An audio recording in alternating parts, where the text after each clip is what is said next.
নজর রাখছি এই মুহূর্তে যে খবরের দিকে। ভারত ভূখণ্ডে ফিরলেন শীতলকুচির অপহৃত কৃষক কৃষ্ণকান্ত বর্মন, জানিয়েছেন কোচবিহারের পুলিশ সুপার। উল্লেখ্য, সোমবার কোচবিহার শীতলকুচি এলাকার কৃষক কৃষ্ণকান্ত বর্মন কাঁটাতারের ওপারে তার কৃষি জমিতে কাজ করতে গেলে বাংলাদেশে একদল দুষ্কৃতী কিন্তু তাকে অপহরণ করে নিয়ে যায়। এরপর তড়িঘড়ি এই বিষয় নিয়ে কিন্তু গুরুত্বপূর্ণ সহকারে দেখেছেন স্থানীয় পুলিশ ও বিএসএফ।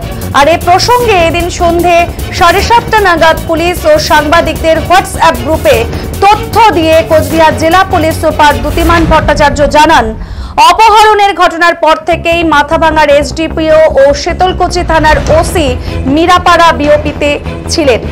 অবশেষে এদিন সন্ধে বিজিবি বিএসএফ এর হাতে কিন্তু তুলে দিয়েছেন কৃষ্ণকান্ত বর্মনকে।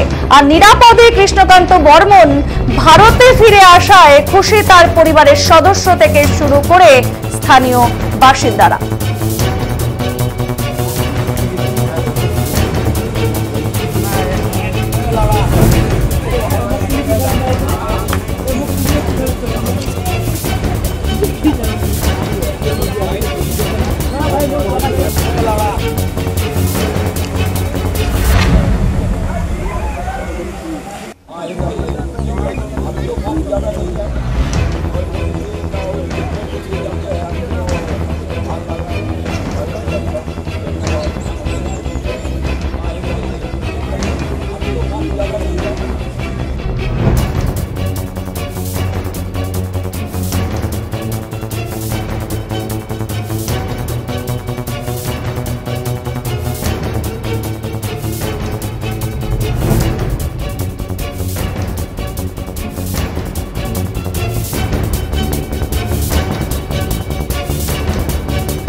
আমাদের সাথে রয়েছে আমাদের প্রতিনিধি, আমরা জেনে নেব তার কাছ থেকেই। বিপুল, এই যে ভারত ভূখণ্ডে ফিরিয়ে দিলেন এবং বিজিবি হাতে তুলে দিলেন বিএসএফ এর হাতে, আর দ্যুতিমান ভট্টাচার্য, এই যে সমস্ত বিষয়টা বিপুল জানাও।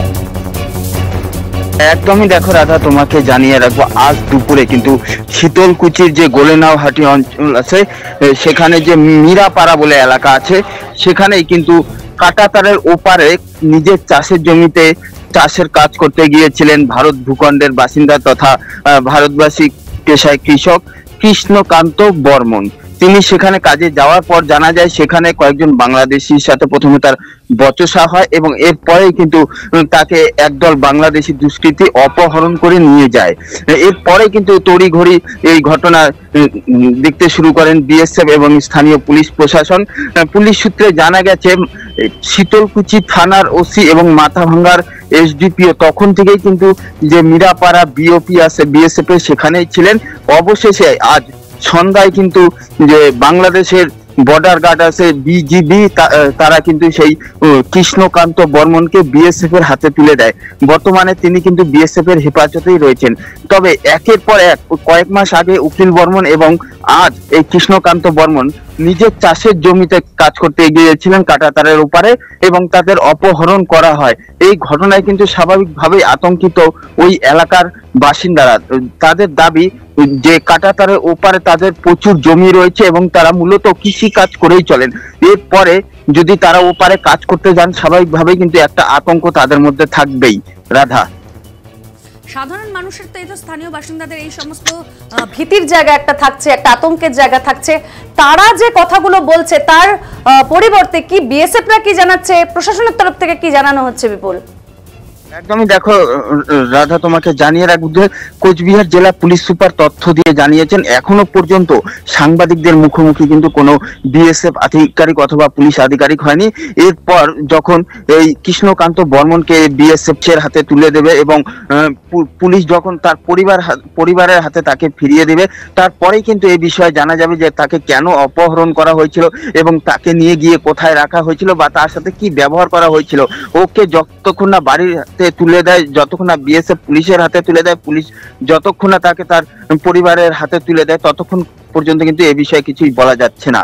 রাধা, ধন্যবাদ। আমরা কথা বললাম আমাদের প্রতিনিধি বিপুল দাসের সাথে। নজর রাখছে এই মুহূর্তে যে খবরের দিকে আমরা কিন্তু দেখিয়েছিলাম যে ভারত ভূখণ্ডে থেকে অপহৃত হয়েছিলেন কৃষক কৃষ্ণকান্ত বর্মন এবং তারপরে সাথে সাথেই কিন্তু অর্থাৎ কোচবিহারে পুলিশ সুপার এসেছেন এবং উল্লেখ্য সোমবার কোচবিহার শীতলকুচি এলাকার কৃষক কৃষ্ণকান্ত বর্মন যখন কাঁটাতারের ওপারে তার কৃষি জমিতে কাজ করতে গেছেন এবং বাংলাদেশের একদল দুষ্কৃতী কিন্তু তাকে অপহরণ করে নিয়ে গেছে, সেই খবর আমরা দেখিয়েছি। এরপর কিন্তু তড়িঘড়ি বিষয়টি গুরুত্ব সহকারে দেখেছেন স্থানীয় পুলিশ ও বিএসএফ।